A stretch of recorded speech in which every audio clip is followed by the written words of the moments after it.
AG ஜோதிடம் வழியாக உங்களை சந்திப்பதில் மிகவும் பெருமையான மகிழ்ச்சியான விஷயமாக இருக்கிறது.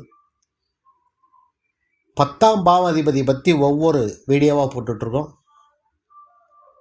அந்த வரிசையில் கும்பராசி என்பர்களே, ஆளுமை மிக்க நல்ல உழைப்பாளி, சனி பகவான் ஆளுமை பெற்ற கும்பராசி என்பர்களே, 10க்குடையவர் விருச்சிக ராசியாக வருகிறார்.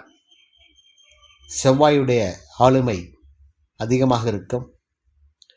பூமிக்காரகன், சகோதரக்காரகன் என்று சொல்லக்கூடிய 10ஆம் அதிபதி செவ்வாய் உங்களுக்கு எப்படி இருந்தால் என்ன தொழில் தருவார், என்ன உத்தியோகம் தருவார், அரசாங்க வேலை தருவாரா, தனியார் வேலை தருவாரா, வேலையில் உங்களுக்கு உயர்ந்த பதவி தருவாரா, நிரந்தரமான உத்தியோகம் தருவாரா என்பதெல்லாம் இந்த 10ஆம் பாவங்கள் சொல்லும் ரகசியம்.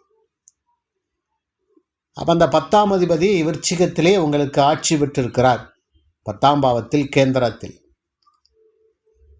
பாவகிரகங்கள் கேந்திரத்தில் ஆட்சி பெற்றிருக்கிறது ரொம்ப நல்லது. அப்போ 10ஆம் இடத்தில் ஆட்சி பெற்றிருந்தாலும் உங்களுக்கு சனி பகவானுக்கு பகை கிரகமாக இருந்தாலும் அவர் ஆட்சி பெற்று 10ஆம் இடத்தில் இருக்கிறது, கேந்திரத்தில் இருக்கிறது.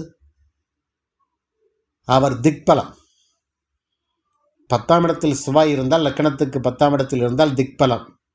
திக்பலங்கிறது ஸ்தான பலம் பெற்று நல்ல ஒரு உயர்வான அதிகாரமிக்க அந்த இடத்தில் அமர்ந்திருக்கிறார் என்று அர்த்தம். அப்போ செவ்வாய் பொறுத்த வரைக்கும் 10ஆம் இடத்தில் அமர்ந்திருக்கிறது. பூமி சம்பந்தப்பட்ட யோகங்கள் ரொம்ப நல்லா இருக்கும். ரியல் எஸ்டேட் பிஸ்னஸ் பண்ணுறது, அரசாங்கத்தில் அதிகாரமிக்க பதவியில் அமைகிறது. தனியார் உத்தியோகத்தில் போனாலும் மேனேஜர், பெரிய லெவலில் ஆளுமை மிக்க, அதிகாரமிக்க, நல்ல ஒரு 500 பேருக்கு வேலை கொடுக்குற அளவுக்கு ஒரு பதவியில் அமர்த்துவாங்க. அந்த அளவுக்கு அதிகாரமிக்க பதவிகள் உங்களுக்கு கிடைக்கும். அவர் விருச்சிக ராசியில் ஆட்சி பெற்றிருந்தால், பூமி வாங்கி வைக்கிறது, இடங்கள் வாங்கி வைக்கிறது அமைப்புகள் இருக்கும். விவசாய நிலங்கள் மூலம் உங்களுக்கு வருமானம் இருக்கும்.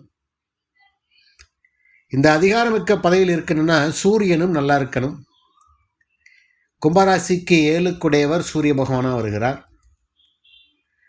ஒருவேளை சூரியனும் செவ்வாயும் சேர்ந்து 10ஆம் இடத்தில் இருப்பார் என்றால், அது குருவுடைய பார்வை அல்லது குருவுடைய தொடர்பு இருக்குமாயின்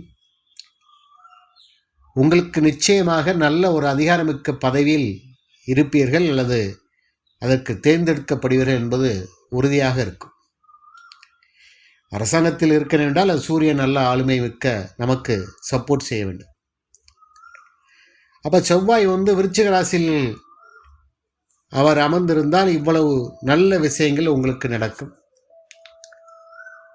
செவ்வாய் பகவான் உங்கள் ராசிக்கு 3ஆம் இடத்தில், லக்கணத்துக்கு 3ஆம் இடங்கிறது முயற்சி ஸ்தானம், மேச ராசின்னு வச்சுக்கிறது.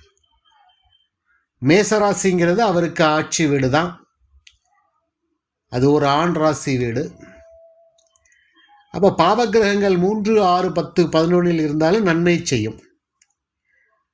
அந்த வரிசையில் பார்க்கும்போது 3ஆம் இடத்தில் ஆட்சி பெற்றிருந்தாலும் நல்ல உங்களுக்கு சகோதர உறவுகள் மூலம் ஒரு முயற்சிக்கு நல்ல உறுதுணையாக இருந்து நீங்கள் பெரிய வெற்றியை பெறுவீங்க. திடீர்னு ஒரு சின்ன வேலைகளுக்கு அரசாங்கத்துக்கு தேர்வு எழுதிங்க, ஒரு நல்ல வேலை கிடைச்சிடும். ஏன்னா 3ஆம் இடம் முயற்சி ஸ்தானம். அப்போ 3ஆம் இடத்திலும் ஆட்சி பெற்று இருக்கலாம் 10ஆம் அதிபதி. ராசிக்கு 8இல் இருக்கலாமா, இருக்கக்கூடாது. ராசிக்கு 8ஆம் இடங்கிறது கன்னி ராசி வருகிறது.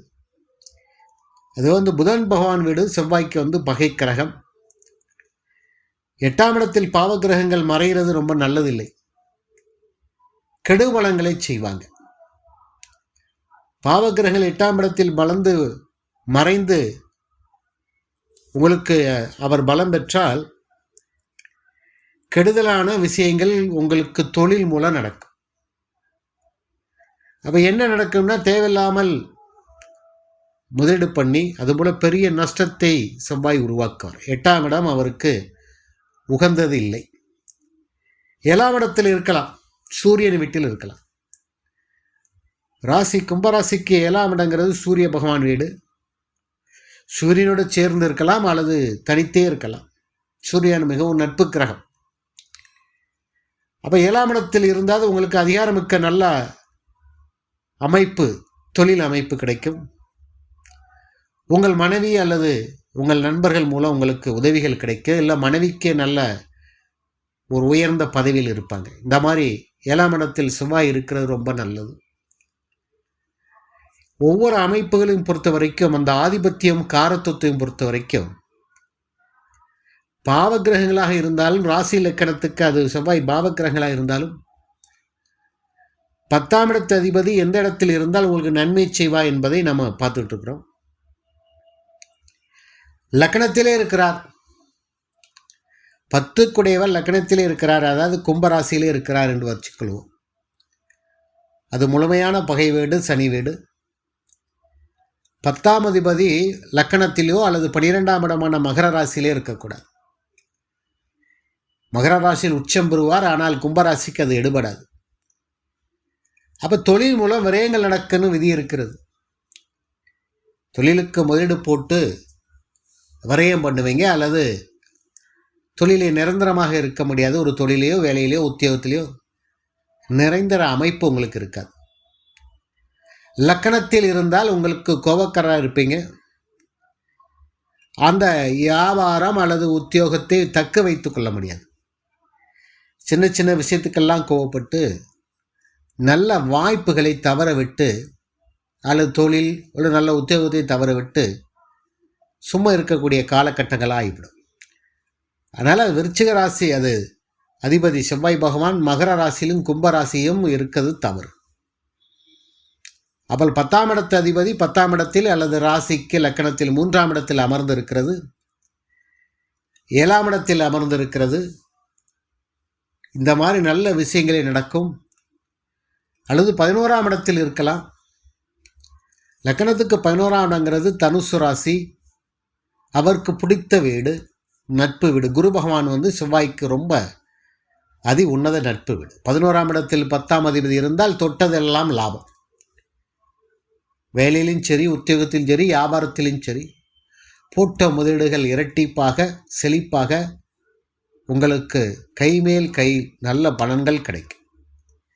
அப்போ கும்பராசி என்பர்களே, கும்ப லக்கணத்துக்குடையவர்களே, உங்களுக்கு செவ்வாய் பகவான் இந்த மாதிரி இடங்கள் இருந்தால் உங்களுக்கு அருமையான நல்ல பலன்களை செய்யும். இந்த வீடியோ பிடிச்சிருந்தனா லைக் பண்ணுங்கள், ஷேர் பண்ணுங்கள். நன்றி, வணக்கம்.